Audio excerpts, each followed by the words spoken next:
After that heavy defeat at Manchester City last week, reports are emerging of Newcastle United's plans for the summer transfer window. But in this video I'm going to explain why all that's on a knife edge and why this is the most crucial month since the takeover so far. Let's get into it.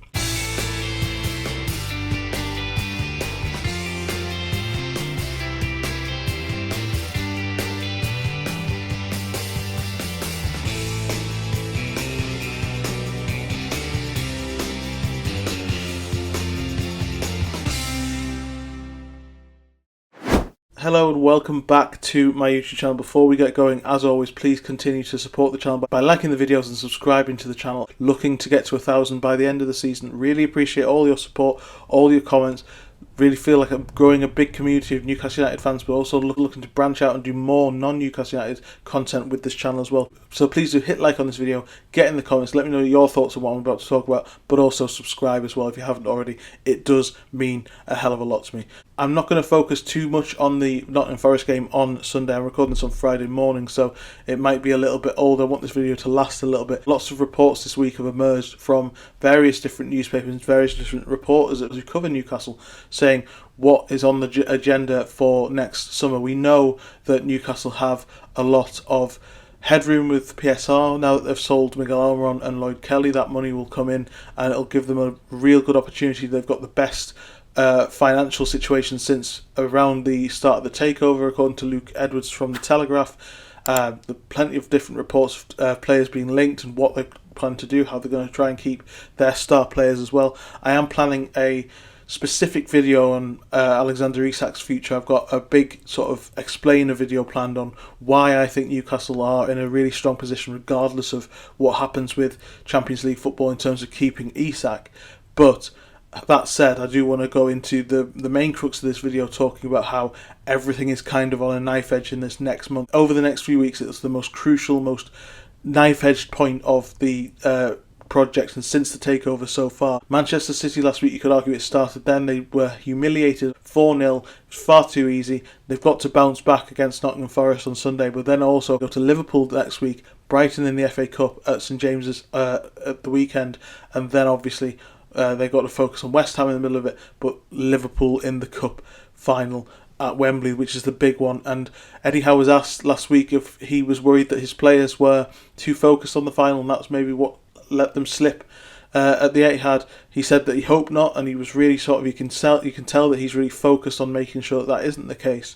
But it really is crucial because Newcastle have their season basically in their hands over the next few weeks. They've got to beat Nottingham Forest on Sunday to really keep abreast of the Champions League chase, because Bournemouth play ahead of them. They could be 5 points clear.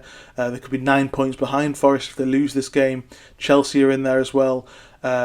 Manchester City, you've got to say, are likely to probably run away with it. Now, there's a real opportunity with 5th place likely to be a Champions League spot, but Newcastle need to get back on the horse. They've lost 3 of their last 4 Premier League games, and that's really put these games under pressure. Then you've got obviously the cup games as well, which will define a different type of glory. And we did a podcast on True Faith Patron last week where we talked about the different objectives of this season, what should take precedence, and lots of people have said the cup success and breaking that duck of the cup. But for me, Champions League football is crucial. I'm confident of keeping all the key players, regardless of what league they're in, because of the contract situation, but really for the progression of the project, for the ability to continue in this vein that they have had and build on the squad that they've got to be playing Champions League football. So that means that this game starting on Sunday, I won't go into too much detail, but it obviously is a really tough game. Forest are 3rd in the league. They've not gone away like many people assume that they would. They've still continued to battle for the Champions League, and it is becoming more and more likely that they will get there, because they've not played particularly well in recent weeks, but they've still managed to pick up a few results here and there to keep themselves very much at the head of that race behind Arsenal and Liverpool at the top.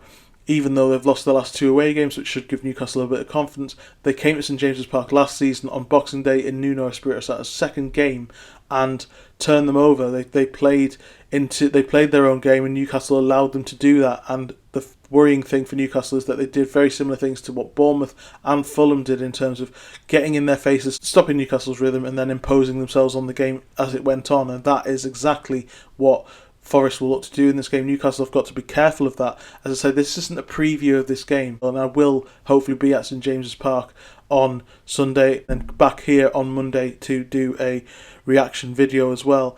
But yeah, this is a real sense for me of where Newcastle's season lies in this next few weeks. They've got to beat Forest simply because of the points differentials, as I mentioned earlier, but also then they go to Anfield against Liverpool, who are top of the league and flying, and even though they've got their own little performance dip, their results are still going strong, and Newcastle have not won at Anfield since the year I was born, 1994, so you can't really pick that game out and think that Newcastle are going to impose themselves there. West Ham would follow in the league before the cup final as well, but those crucial games are really going to define where the season goes. Champions League football will dictate whether it's a nervy summer, difficult summer, or a really positive building summer again, given the Newcastle's headroom, given their ability to say to their key players, even though, as I say, I'm confident that a lot of them will stay, it's much easier to sell the project to them again in the Champions League. That's absolutely certain. I also want to touch on a couple of the reports that are linking Newcastle with certain players and what their plans are coming into the summer. The big one is Dean Huijsen from Bournemouth is being heavily linked by Mark Douglas. There's a report in the Eye that says that 6 Premier League clubs are interested in the Dutch defender who's got a £50 million release clause in his contract. And this is where I'm a little bit concerned about Newcastle's recruitment planning, because I think that they need to be looking for the next Dean Huijsen. I think they were linked with him in the summer when he was available from Juventus for about £12 to £15 million, which is what Bournemouth paid for him, and they chose to chase Mark Gahey for a much more inflated fee because he had Premier League experience. To then go for Huijsen for the same reason, inflated fee, Premier League experience, to me that seems counterintuitive. Look for better deals, because then you can make the headroom that you've built go a lot further. You can strengthen the depth of the squad, not just the key positions, which are obviously right side of centre half and right midfield. You've got to look for the next Huijsen. You've got to look for the next player who you can find and build. This is what lots of people who are talking about Isak going to Arsenal, people who know the situation, are saying that Arsenal need to look for the next Isak. They've missed their chance with Alexander Isak because his value is far too high, and I kind of feel like this is the same thing for Newcastle and Huijsen. I think that they had their opportunity, they were linked with him, he was very much on their radar last season, but they didn't make that move, and I think this is exactly why I think they shouldn't make that move this summer. So I think Huijsen's a fantastic defender. I think he was brilliant in that game at St James's Park just a few weeks ago, really marshalled Isak particularly well. But he's also not really what Newcastle need in the defence as well. He's not known for his pace, he's not known for his recovery, he's known for his ability on the ball and his reading of the game, which is very much what Sven Botman and Fabian Schär are already. I think Newcastle need a different profile of defender. They need somebody who's got recovery pace as their main asset for me, and I think that is what they should be looking at with other players. Powerful, more physical defenders should be on their list. And if you go back to my videos in the summer, I gave a list of alternatives. I thought Mark Gahey was the right profile, just the wrong specific player because of the price and the lack of value there. So I think that's why I would warn against Dean Huijsen, even though I really think he's a fantastic player. I just don't think he quite suits what Newcastle are wanting for two reasons: the price and also the style of player.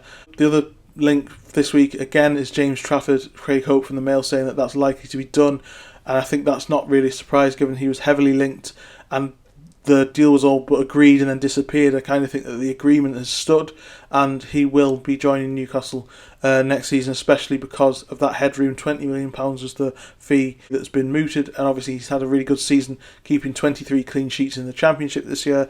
Burnley's defence has been immaculate and he's been a really key part of that, so it looks like that would be a sensible signing to make. What that means for the goalkeeping department, given that Martin Dubravka's just signed a new contract this week alongside Emil Kraft and Nick Pope are there as well, we'll see, but it would be a good interesting signing, I think, as another long-term solution to that goalkeeping situation. He's good with his feet, he's good in terms of keeping clean sheets. He's very highly rated within England circles. I've spoken to a couple of coaches who've worked with him over the years, and he's got a high ceiling. So he's a really good signing if we can get him for about £20 million. I think that's sensible. I think that's been done for a while, if I'm honest. Newcastle need to be looking further afield for big signings. They need to be looking a little bit more creatively, and Tyler Dibbling was linked again this week. Brian Mbumo was linked again this week, both of whom have around £50 million on their heads as their price tag. I think Newcastle need to be a bit more creative in the market. That's what I've said throughout January, I said throughout the summer last year as well.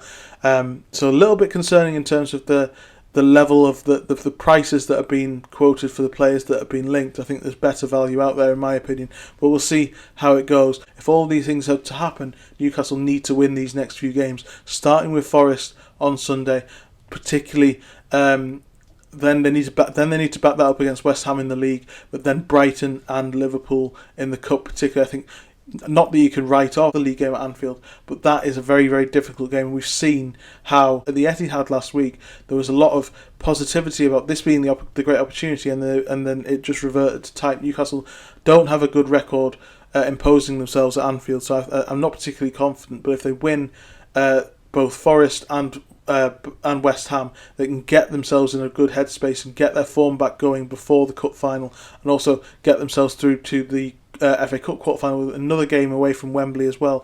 There's a real possibility that this could be a historic season. When they went into the last cup final, they went in with pretty much the poorest part of the season. They were really, really poor at the build-up. Then they went on their run afterwards. They need to gain their momentum, build that head of steam, build that confidence to go into that cup final in good spirits and good form, and that starts on Sunday. Hopefully I'll be at St James's Park to react to it from pitch side. Thanks so much for joining me, and I'll see you then. Cheers.